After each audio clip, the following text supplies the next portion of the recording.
Hey, it's Zim, and today I was hoping to talk about D&D Dark Alliance, but seeing how bad that game turned out, instead let's look at an awesome D&D game, Wildermyth.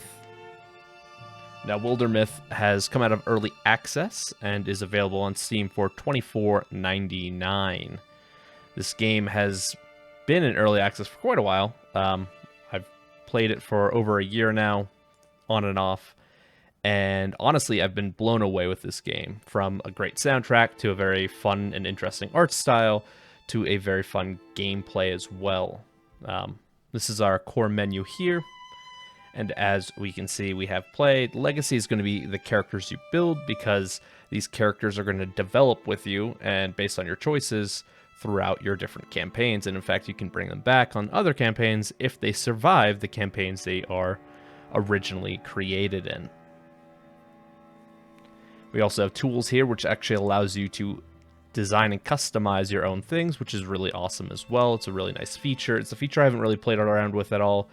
There's also a multiplayer feature that I haven't played around with at all either, but from what I've heard, it's actually pretty decent.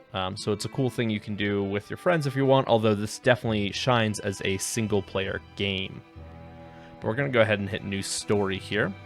And as you can see, we're presented with different options. Our multiplayer options are on the bottom, and then we have multiple campaigns. We have Age of Ulstrix, Enduring War, Monarchs, Illuna the Moth, and All the Bones. Now, those 5 campaigns are all going to be unique, tailored stories with some randomization still thrown in. But you can also have a 3-chapter or 5-chapter campaign, which will essentially be far more random, procedurally generated, and as it says, no overarching villain.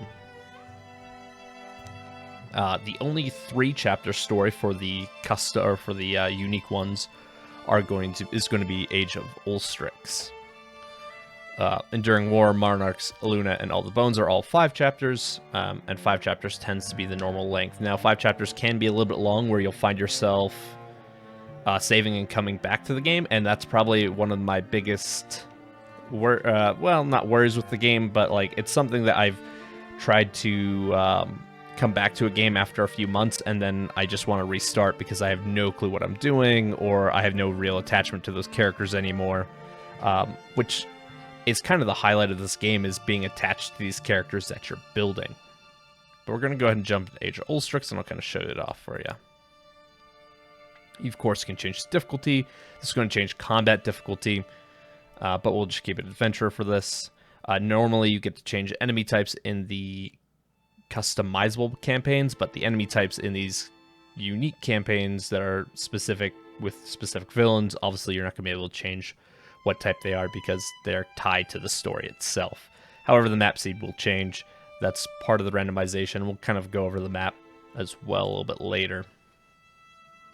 But we're going to go ahead and jump right in. And we're presented with 3 characters. Now, these characters' choices and numbers are all going to be varied based on the campaign as well. But in this case, we're going to have one of each, a warrior, hunter, and a mage. And if we want, we can completely randomize them. And there's a ton of stuff we can just choose to customize as well.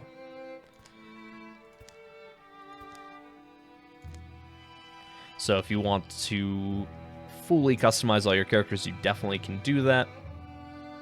You can also choose who they're attracted to, how they sound, what they're likely to do.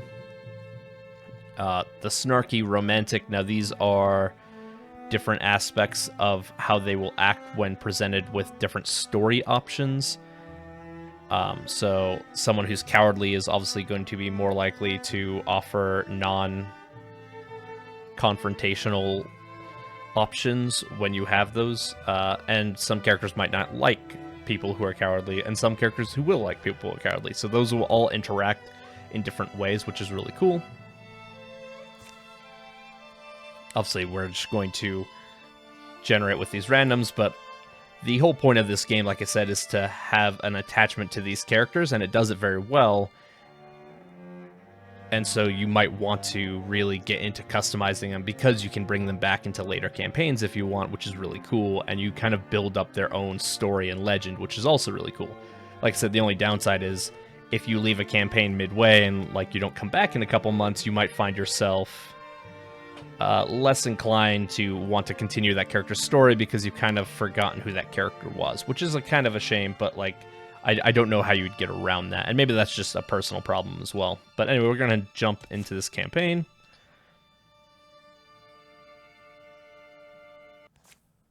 And here we are. Now, this game does some really cool things, and the art style is one of them. The story is told in a very comic book style. So as we can see, we are treated with these different things happening. And I'm just going to go ahead and skip through that. If you're interested, you can definitely pick up the game, because it's definitely something I would recommend. But we'll go into more detail.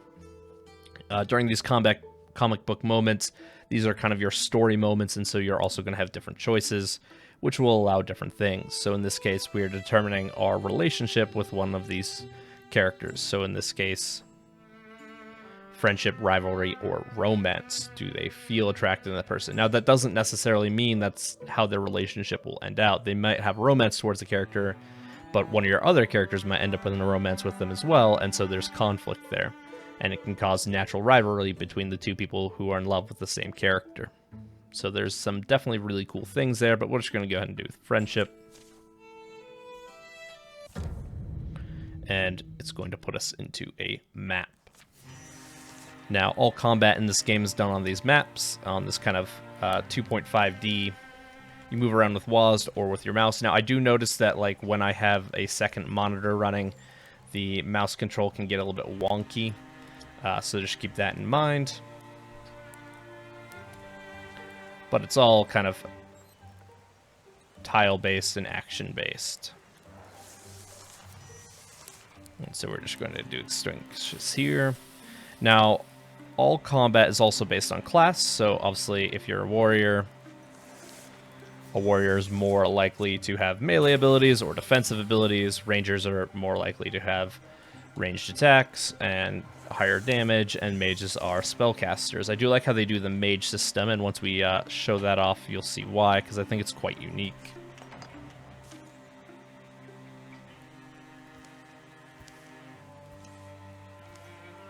Now, one of the other cool things about this is these character models that we see throughout the comic. When you start getting new equipment or things happen to them, like they might lose a limb, that will all show up in these comics. So everything that's happened to your character will be represented on your character in the story, which is really cool.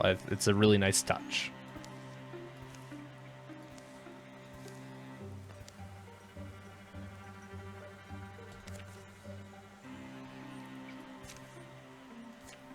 And we have our first enemy we're going to fight. But first, let's move our warrior up. And as we can see, she is a ranger.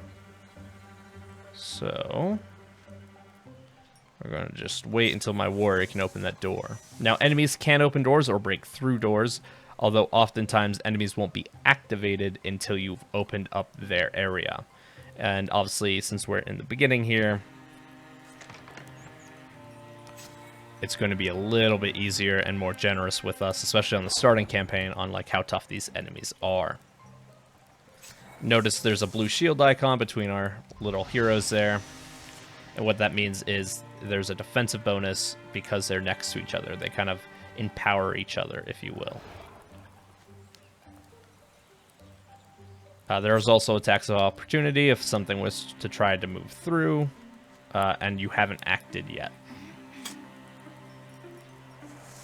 There's miss chances, block chances, everything you'd expect. Unfortunately, our pitchfork-wielding guy has yet to gain his class. Kind of how this adventure starts is no one has a class yet, and they will develop it after this combat.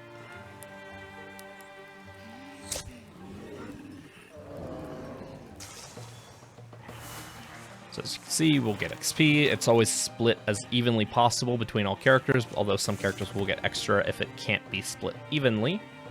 And here we go. We've now achieved our first level of a warrior, which allows us to choose one of 3 abilities. Now, these abilities are random based on their availability. So obviously, like, there are higher up abilities that you won't see early on, but like there are still more early abilities that we could have chosen from instead of just this. So we'll do broad swipes. And piercing shot. And then, of course, we get some gear. Now, we're always able to equip it if we have characters who have open slots. We can always hold on to it if we want, or we can also scrap it down for later use to upgrade items between chapters. This campaign is 3 chapters. Like I said, most campaigns are 5 chapters. So having those materials to upgrade characters can be really good, although also having your characters geared is really good. So in this case, it's going to do melee accuracy or ranged accuracy, so we'll put it on our archer here. And as we can see, it's going to be on our character, and even more so, it'll be on our story now. So she now has those shoulder pads. And like I said, really nice touch. I really like the art style here. It's simplistic, cartoony, but it works.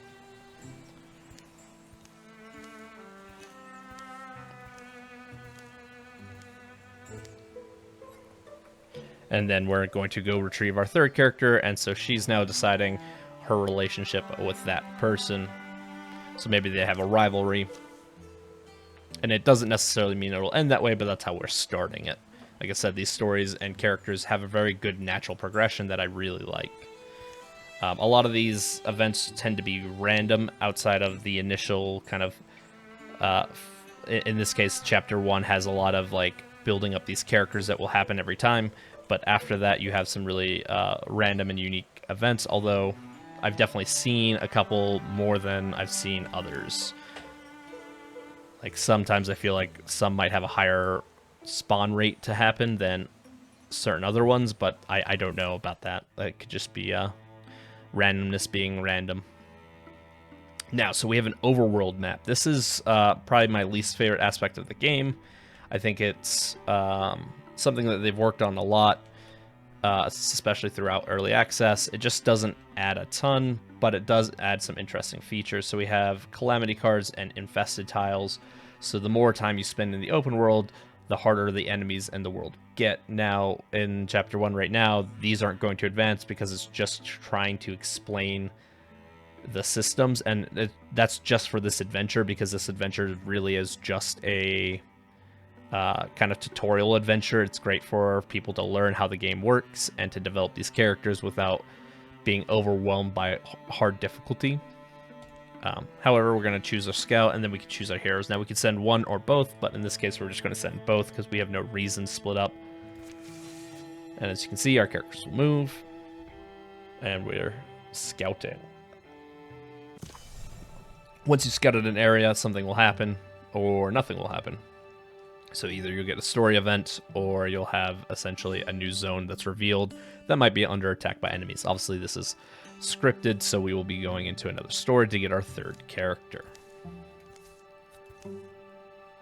And once again, I'm just going to go ahead and skip that, and we're going to choose the staff.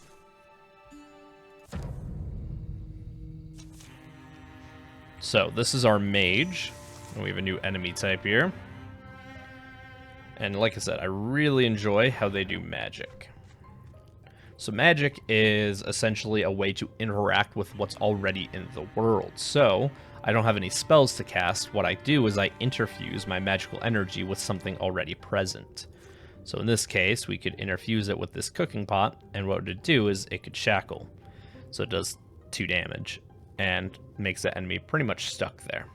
Or we could choose something like the cabinet, which the spell that interfusion would do would be Splinter Blast, which causes to it an area of effect that just does some really good piercing damage.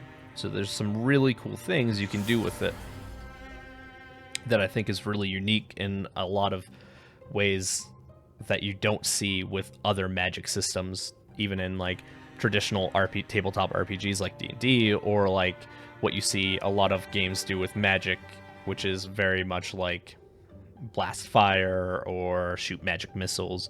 I think this is far more interesting and more fun to play with. So as we can see, he's been pinned, which means he won't be able to move. And it goes back to our turn. So since we broke the thing that we interfused with, which is often what happens, we have to interfuse with more things. Now, to start, you can normally only interfuse with up to 2 to 3 things. Kind of depends on your character.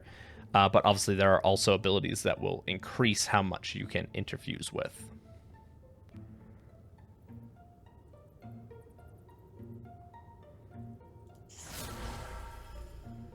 So we'll go ahead and do a discus on him. And that killed him. Since we're the only character, we're going to get some XP. And now that they're officially a mage, we get some new abilities. Now, Ignite is cool because you create a fire, but it's not a fireball or anything that's going to attack an enemy. What it does instead is place fire on the ground, which you can interfuse with and then use to attack later. So just kind of cool setups and interesting choices that you can make. We'll take open-minded. And then we have a talisman here, which we'll just give to her.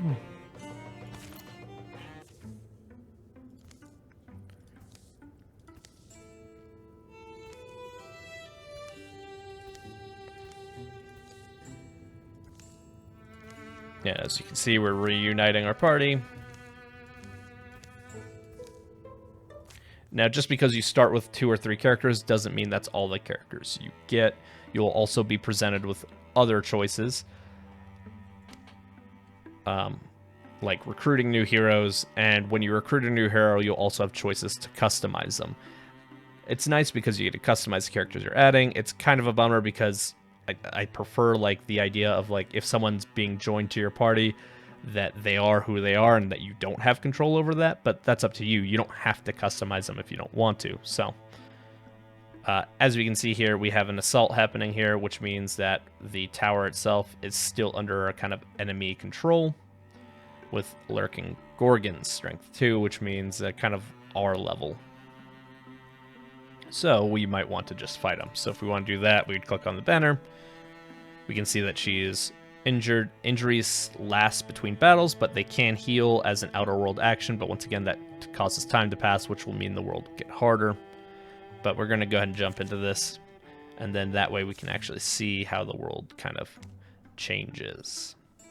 We also have choices when coming into combat, which may give you benefits or negatives, depending on the enemies and how well your party reacts to them. So in this case, I chose Courage, and so all my heroes are going to get +2 damage/potency for the 3 turns. These are the enemies we're currently facing. And we've got our mage to control with first. Kind of a bummer because we want our warrior to go first, but it's fine. We'll open the door here, revealing our enemies.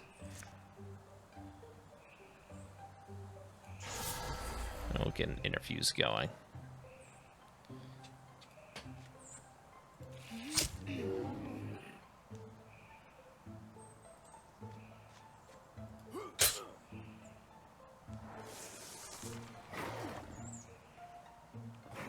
So as you can see, the animations aren't over the top, but it kind of fits with this 2D world. I have no real complaints about them. Like I said, I tend to like the art style that we have going for it. Oof. And we're going to miss on that attack. That's sad.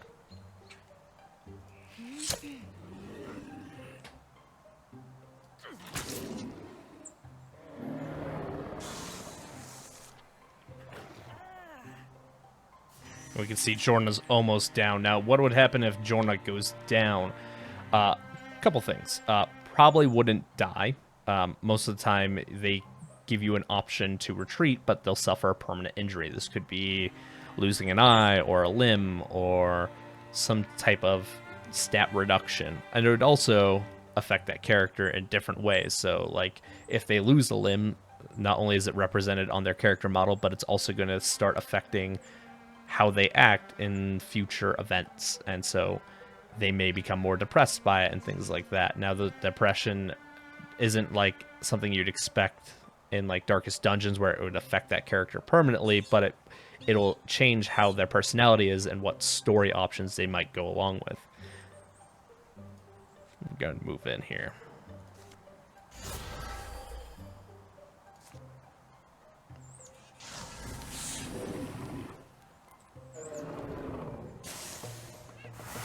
However, we defeated them, and we're going to get some resources here, some XP. And as you can see, it couldn't split it evenly, so it gave 4 to one of them, and 3 to the rest. Looks like we got a wand here. Probably good for our mage. Ooh, spiked shield. Unfortunately, if he wields it, he can't use this pitchfork. So that is something to keep in mind, that I'd want to give him a one-hand weapon if I'm using that shield. Once again, you kind of get a resolution of the story. And this is something that every adventure has, which is you get to name what your group is going to be called. So in this case, it could be the Alliance of the Hunted Boars, the Bulls of Redwood Tree, the 8 Paladins, or you could enter in your own name. Now, these names that they generate are always random as well. Often, I never feel like they come up with good ones, so you probably want to enter your own, but that's also kind of more of what this game's about, adding that growing attachment. But we'll go with 8 Paladins. And so we are now following the tales of 8 Paladins. This is also part of their legacy, and so like they're things that you can bring back in your future campaigns from this. So you could bring back the 8 Paladins and be able to recruit those characters to help you in future stories, which is really cool. And what's happening is an enemy card has been added to this deck. So Tail Spike Splash Damage is now something that I'm going to always have to worry about, which is cool. That's kind of what happens when you're just wasting time, we'll say. The more time you waste doing things in the overworld, the stronger these enemies are going to get. Not only they're going to start invading tiles in the overworld, but they're also going to start adding cards, those kind of buffs to the enemies, or add new enemy types to the mobs that you could potentially encounter. But we can now recruit someone. So we're going to go ahead and send people there. And as you can see, that time is ticking up there. And this is going to cost legacy points. Legacy points are a resource you generate by doing things in the world, both as story acts and also just interacting with tiles and uncovering things. It's a cool system. But we can also pick from legacy characters. Legacy characters are characters that have succeeded in other adventures and tend to have more to offer. So, as we can see, she's one of my most experienced legacy characters who's done a ton of things, and we get to start with more benefits. Or we can start with someone who's completed probably one campaign, and then I get to choose one of these. And as we can see, the recruit cost is higher based on what they are. Now, note that even if I took off less than her, like just Myth Weaver and Naturalist, it doesn't reduce her recruit costs at all, which means I can never recruit her at the current legacy points. Now, I could go out and try to gain more before recruiting this character, but in this case, we're just going to recruit Tyria. And so that's a way to bring back these characters that you've, put a lot of attention and craft into, and have them rejoin you.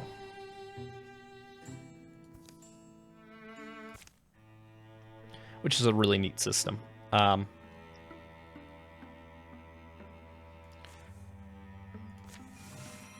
notice that I'm spending all 3 of my characters doing that. That's probably not the best idea. Normally, you want to just start having people scout. That's because you just don't want to run this clock up too much. So we could just send one person to scout if we want. And we can see how many days it would take that person. So maybe we'll just send one. And now we're in a kind of a real-time action system. Meaning if I pause or unpause, obviously the character will stop doing their action. So I might want to explore multiple tiles. And in that case, we send another person. But these guys are going to take a lot longer.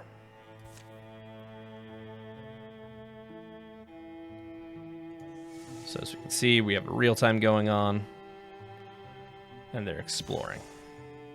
So we have the true meadows revealed. And we can now do something. We can build a station here, but it's going to cost us a legacy point. And we can see what it benefits us for. provide us resources at the end of the chapter. Those resources allow us to upgrade the hero weapons and armor. Like I said, you can also do that with the equipment that you don't want after you get through battles, and you can just break it down into materials. That's all what you're using that for. I often find that you're going to want to be able to upgrade your heroes, though, especially by chapter 3, because chapter 3 is when things start getting tough. Obviously, it's the end of this adventure at chapter 3, but for adventures that are 5 chapters, chapter 3, 4, and 5 are all pretty tough, and so you're going to want to have these heroes at not only a higher level, but also with much better gear, which obviously makes sense in any D&D game that you'd ever play. So then we can choose what we want to build here. Now, this is unfortunate because you don't know what you want. So obviously fabrics are going to benefit mages, probably, and hides are probably going to benefit your archers or rangers. But that's not necessarily true. It's something like this game is rewarding players for having prior knowledge of, and kind of punishing players who don't have that knowledge. Obviously, this adventure is a lot easier, but still, it'd be nice if they kind of explained that more.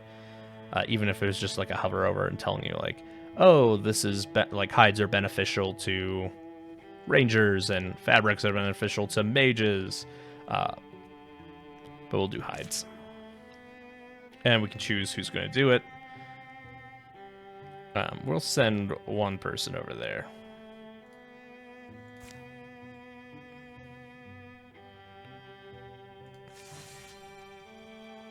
So as we can see, time is passing, and as we can see also, the Calamity cards are getting closer. So we have our Tannery up.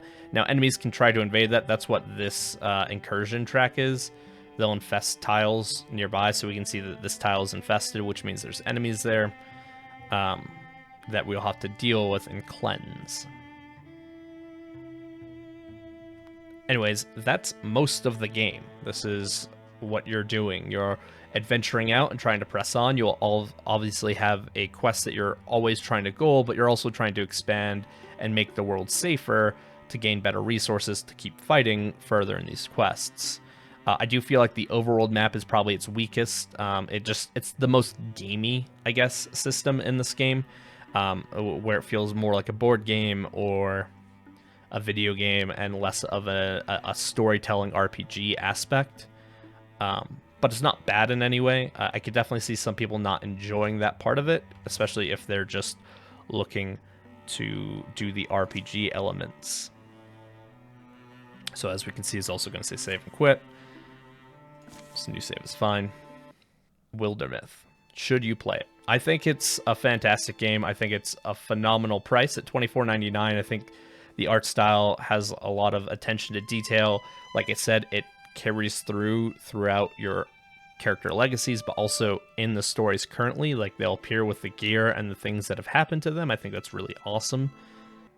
Like I said, I'm not too big of a fan of the overworld, but that's just me personally. It just feels a little bit gamier and kind of breaks the RPG aspects that I really enjoy about this game. But overall, I think that Wildermyth is definitely something that you should check out if you really enjoy the D&D style games, especially because there are a ton of good ones out there. And I think this one gets overlooked because it's an indie game or a smaller title, or maybe people look at the art style and it's not their thing. But I think, honestly, if people give it a chance, they'll really enjoy it. Anyways, guys, thanks for watching. Let me know in the comments below if you've checked out Wildermyth or you're planning to, or if there's an RPG you think I should check out. Hit the subscribe button if you haven't already. It really helps me out, and I'll talk to you guys later.